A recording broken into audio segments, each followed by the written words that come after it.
Bom, pessoal, a gente vai começar agora uma aula sobre respiração celular. Só lembrando, isso é respiração celular, em nível de célula, não é respiração pulmonar, tá? Em nível respiratório, tá bom? Só para a gente começar, né, a gente precisa falar de algumas informações prévias, né? A gente tem aí uma alimentação que é composta por vários produtos orgânicos, né, como carboidratos, proteínas, lipídios, e a gente precisa de uma fonte de energia para as nossas células, né? Então, para que o nosso corpo funcione perfeitamente, a gente tem que converter,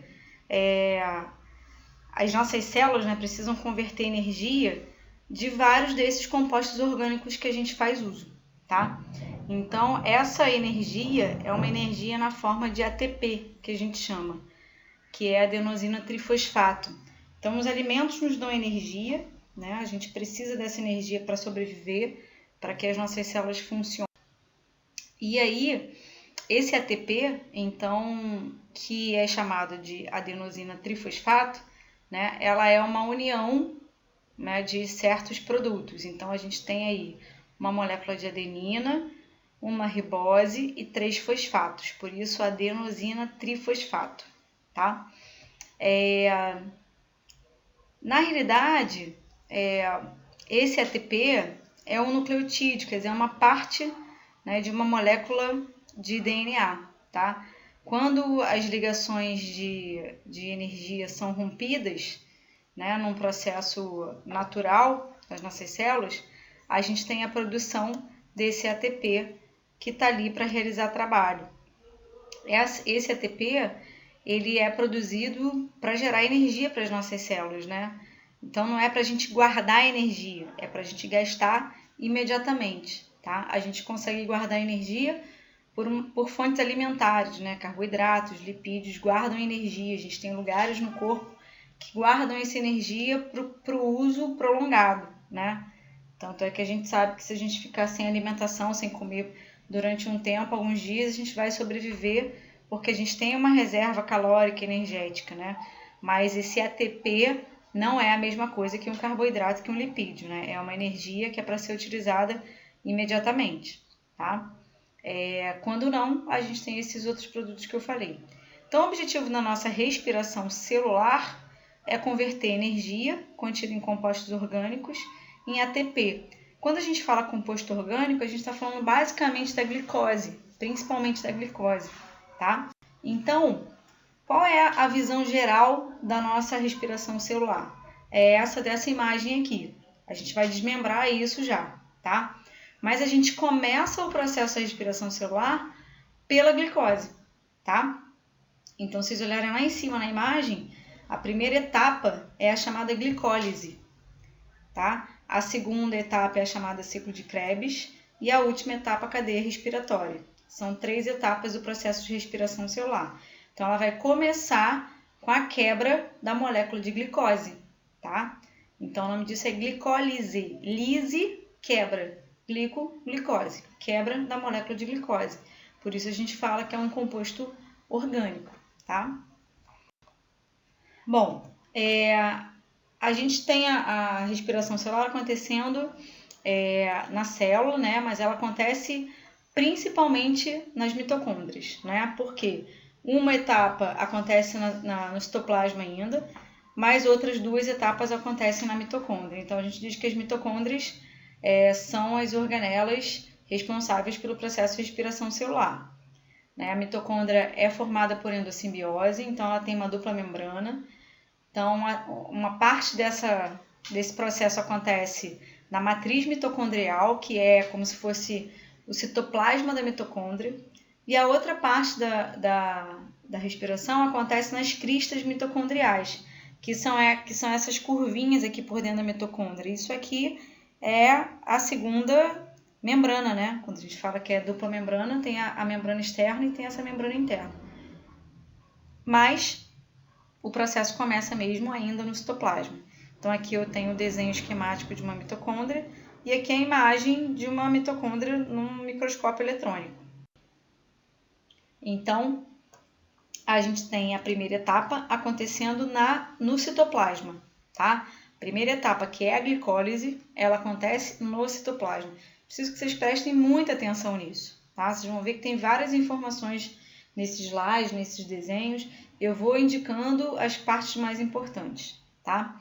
Então, a primeira parte acontece no citoplasma, tá? Então, uma molécula de glicose, que é C6H12O6, ela é quebrada em 2 moléculas de ácido pirúvico. Mudou a constituição química, mudou o nome. Ela deixou de ser C6H12O6, né? Ela foi quebrada. Se ela foi quebrada, ela vai mudar a composição, ela deixa de ser glicose, tá? Então, uma molécula de glicose, ela é quebrada e forma 2 moléculas de ácido pirúvico, ou piruvato, tanto faz, tá? Ao longo desse processo, a gente vai ter a produção de 2 ATPs, tá? Então, 2 moléculas de ATP, então já tem a produção de energia aí, e 2 moléculas de NADH. O que é um NADH? O NADH é o que a gente chama de aceptor de elétrons. Ele vai carregar elétrons para lá na frente, na última etapa, fazer a função de formar água, tá? Então, lembrando a equação da respiração celular, sem exatamente balancear quimicamente, a gente tem a glicose mais o oxigênio formando CO2, água e ATP. Então, qual é o objetivo aqui dessas 3 etapas da respiração celular? Formar CO2, água e ATP, tá? Então, isso que a gente tem que ver sendo formado ao longo do processo, tá? Então, aqui eu tenho formação de 2 ATPs, tá? E eu tenho formação de 2 NADs. Lembrando que aqui, ó, segunda seta, aqui é a formação de um ácido pirúvico, aqui embaixo é a formação de outro ácido pirúvico, tá? Então, aqui forma um ATP e aqui em cima um ATP. Na soma, 2. Aqui forma um NADH, outro aqui NADH, 2 NADHs, tá? Bom, o NAD, ele tem então essa capacidade de capturar elétron, né? Então, a gente diz que ele é um aceptor de elétrons, que são energizados, né? E, então, eles carregam elétrons e íons H+. Esse íon H+, né, pensa, o H+, é que vai se juntar com o oxigênio para formar o H2O, tá? Então, a gente costuma dizer que esse NAD, né, existe um outro tipo de aceptor de elétrons, que é o FAD, tá? Então, a gente diz que eles são carregadores, transportadores de elétrons e de hidrogênios, tá? Então, a glicose, ela não necessita de oxigênio, a glicólise, ela não necessita de oxigênio para ocorrer. Essas etapas são, então, aeróbias, tá? Só ocorrendo se tiver oxigênio disponível. Na falta de oxigênio, né, ela vai fazer o processo de fermentação, que a gente vai ver mais à frente. Então, quando tem oxigênio, é um processo de respiração celular aeróbio, tá? Quando não tem oxigênio, é um processo de respiração celular anaeróbio, que a gente também chama de fermentação. Eu não vou entrar em detalhe aqui, tá? Isso é tudo que acontece, né, bioquimicamente ao longo do processo até a formação do piruvato, tá vendo? Se vocês forem acompanhar as setinhas, né, eu começo aqui com a glicose, então isso vai gerar as moléculas de piruvato ou ácido pirúvico no final. Isso vai mudando a estrutura química, né? Conforme vai mudando a estrutura química, vai mudando o nome. Pra gente, na biologia, isso não é necessário saber, tá? Para que entraram 2 piruvatos, significa dizer que o saldo é o dobro disso, tá? E a última etapa da cadeia respiratória, da última etapa da respiração celular, que é a cadeia respiratória. Então, lembra, eu falei que os objetivos da respiração celular era produzir CO2, ATP e água. A ATP a gente começou a produzir na glicólise e também no ciclo de Krebs. CO2 a gente produziu ali no ciclo de Krebs. Falta agora produzir água. E ATP que continua sendo formado, tá?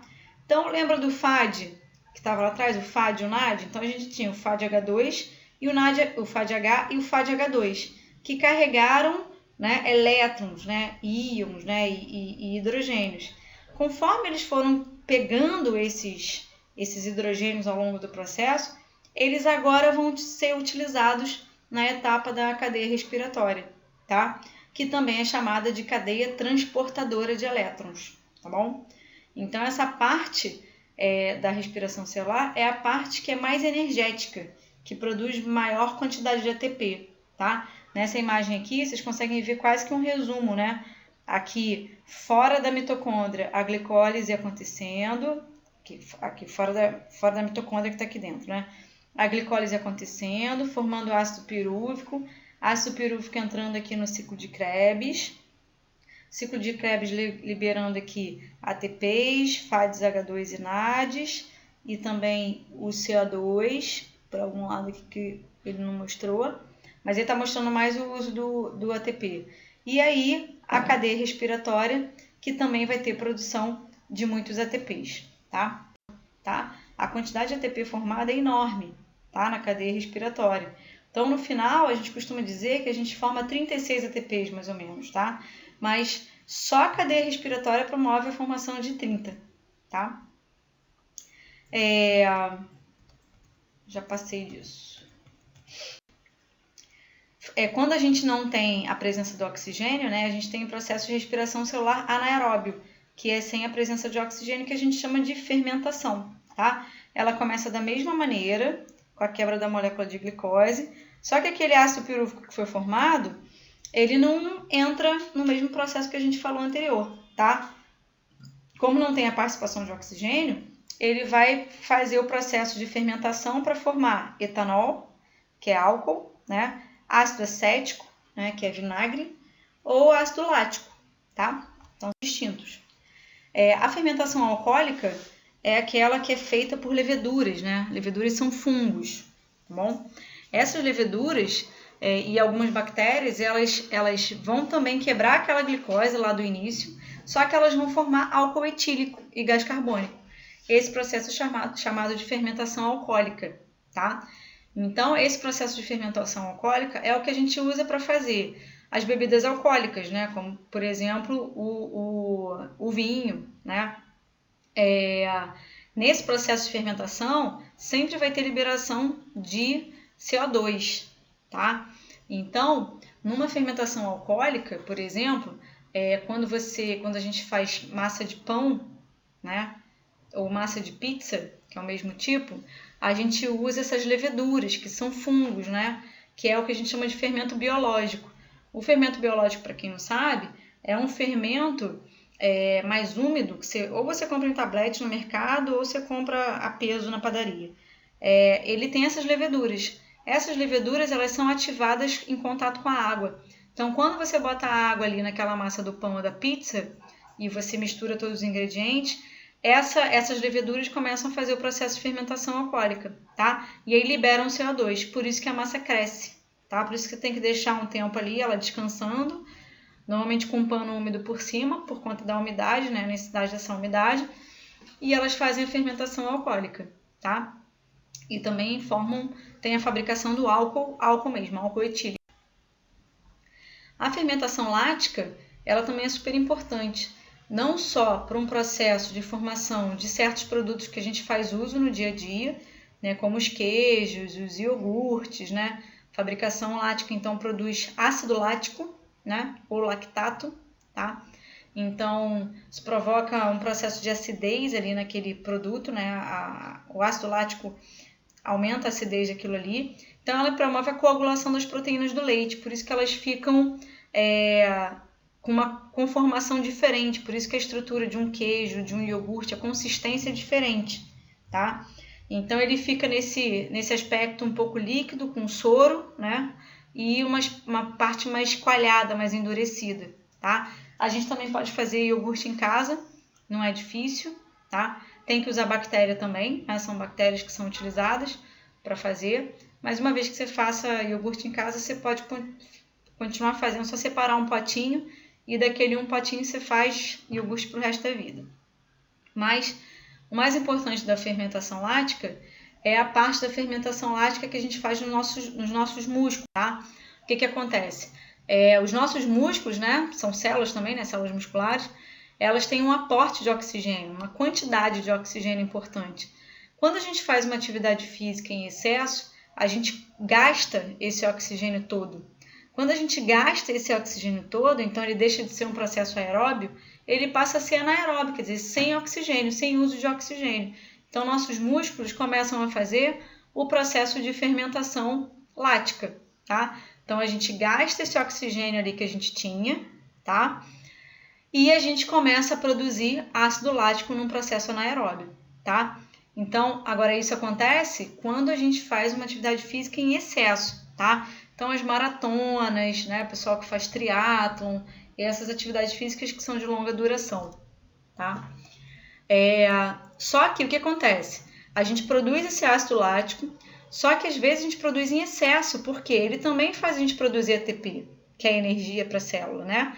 Só que esse excesso de ácido lático na célula muscular, ele causa o que a gente chama de fadiga muscular, que é o que forma a cãibra, né? E aí a gente tem uma dificuldade aí de continuar o exercício, que também é muito comum. Uma garrafa de vinho aberta, né, sem ser fechada, pode virar um ácido acético, tá? A gente pode até usar ele como vinagre. Só para a gente terminar, botei aqui um extra aqui de uma fermentação butírica, que não é muito comum da gente ler muito, mas é o que acontece com algumas bactérias, tá? Anaeróbias também. E elas formam esse ácido butírico. Esse ácido butírico, ele acontece com algumas bactérias do gênero Clostridium, tá? São bactérias que produzem toxinas. Então, essas toxinas, a reprodução dessas bactérias faz com que surjam odores pútridos. O que é isso? Com cheiro de podre, tá? E desagradável, tá? Isso acontece com algumas bactérias em algumas regiões sem oxigênio. Então, isso pode acontecer, por exemplo, em alguns ambientes, né? Quando você tem a falta de oxigênio total, né? Ambientes totalmente zero oxigênio, e essas bactérias, o processo de reprodução delas causa esse cheiro de podre, tá? Não é esgoto, não é outra coisa, é a bactéria mesmo num processo de reprodução, tá? Mas é típico desse tipo de bactéria, tá? Quem descobriu isso foi o Pasteur. O Pasteur que descobriu os processos de fermentação, né? O Pasteur descobriu que a gente consegue esterilizar equipamentos, né? E conseguir matar vírus, bactérias. Então, ele foi um pesquisador muito importante aí na história.